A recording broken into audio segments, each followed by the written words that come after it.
I want to say one quick thing before we start this video. I'm trying really hard to reach 1,000 subscribers so I can start monetizing my videos and getting a little bit of money for making videos. It's not about the money, but hey, I'd be a dummy to turn it down. So if you're not subscribed, please do consider. I'm going to keep trying to find cool campers just like this for you guys. I hope you enjoy. Thanks for watching.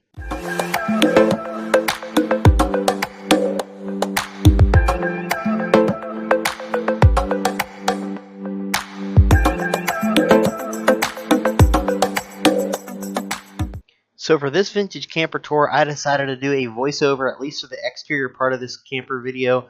Reason being, there were tractor trailers and dump trucks going up and down the road the whole time I was recording, and the audio got a little bit loud and washed out at times. But man, is this vintage camper cool. This is a 1974 Sprite camper, and these were made in the UK and actually were imported all the way across the ocean, and this one landed in York County, Pennsylvania, where it is for sale. I do not own this one, but the owner was kind enough to let me make this video out of it. He is asking $3,050 for it, so if that's something you're interested in, hit me up. I can probably give you his contact information. He did do some renovations for it.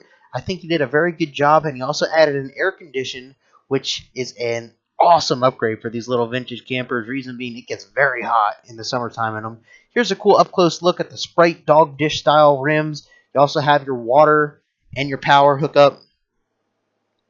There's another look at your water hookup there. That one's more for when you're at the campground. And then that one there is for your tank to use your water pump. That's on your sink and when you're dry docking. Moving around to the front of the camper here, you see your propane tank. That works well. Also, he upgraded the hitch to a more modern type hitch. Here's a little bit of an information plate on your propane and your power hookups. But man, is this a cool vintage camper or what? Picture pulling this thing down the road. Think of how much attention this thing's going to garner. You're going to have people smiling at you, waving. They're going to be taking pictures, giving you a thumbs up, because they just don't make them like this anymore. I mean, it's 1974 and it's 2019 now. This thing is still a gem to this day. Like, look at those lines. Man, is this thing cool. You got your nice little step. He added a little bar there to help get up. There's Coleman. Can never beat Coleman. I do believe, though, where the furnace was, that's where he's venting out the air condition that he installed. But let's go on inside a while. So you open it up. It does still have the screen door, which is really nice when you're camping. So let's go on inside a while. So when you first enter the camper, I'm not the tallest. I'm 5'5", 5'6". I have plenty of room to stand up. I probably still have another 6 to 8 inches above me. But here at the very front of the camper, you have this little sofa or little seat here. This will convert into a bed, and this is where one person can sleep for sure. It'll be a little narrow, a little less than a twin size, but otherwise that's plenty of room for an adult to sleep in.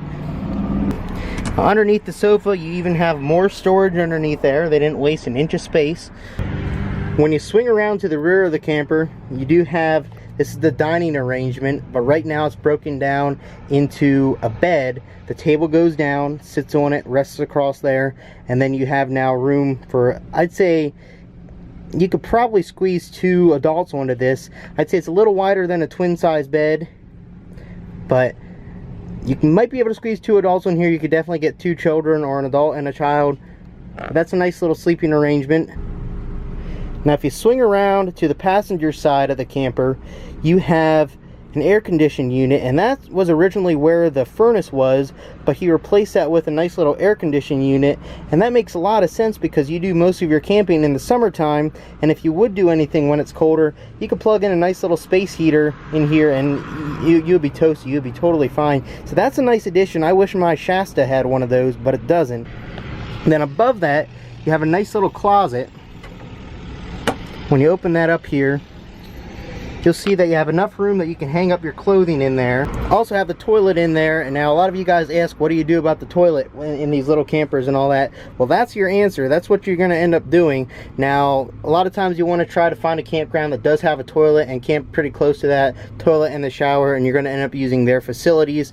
Now, I've seen people put showers and toilets in these little campers, but they're just so cramped. I don't see it working too well. So now we're facing the driver's side of the camper, and this is where you have your kitchen. So here you have your propane range. You also have your sink with the pump.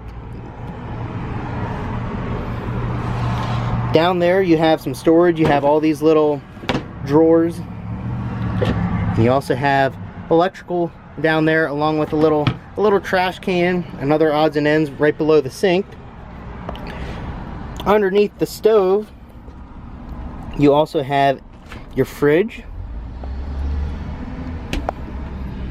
Above it you have your hood, and then above that you have some storage for your pots and pans and cups and all that stuff you're going to need for cooking and dining.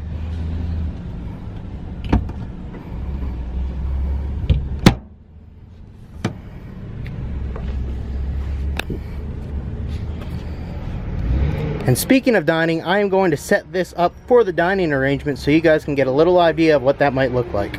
Alright, so now I have it all set up for dining, everything you would ever want and more. So you can just slide on in there, you can eat your breakfast, lunch, and dinner inside in the comfort of the air condition, while still being a step away from the outdoors. That cable there is just for the television. And as you can see, there's a leg, it just folds down, and then you can sit the table right on this ledge here. That'll go across there, and then there's one on that side too, and that's what makes the bed complete. That is the 1974 Sprite camper. I'm still trying to find campers just like this one to make videos of for you guys to enjoy, so please do subscribe.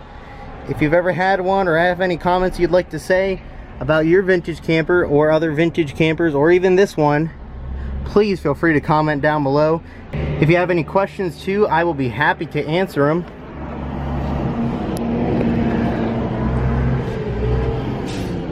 But that is the 1974 Sprite camper. Thank you very much for watching.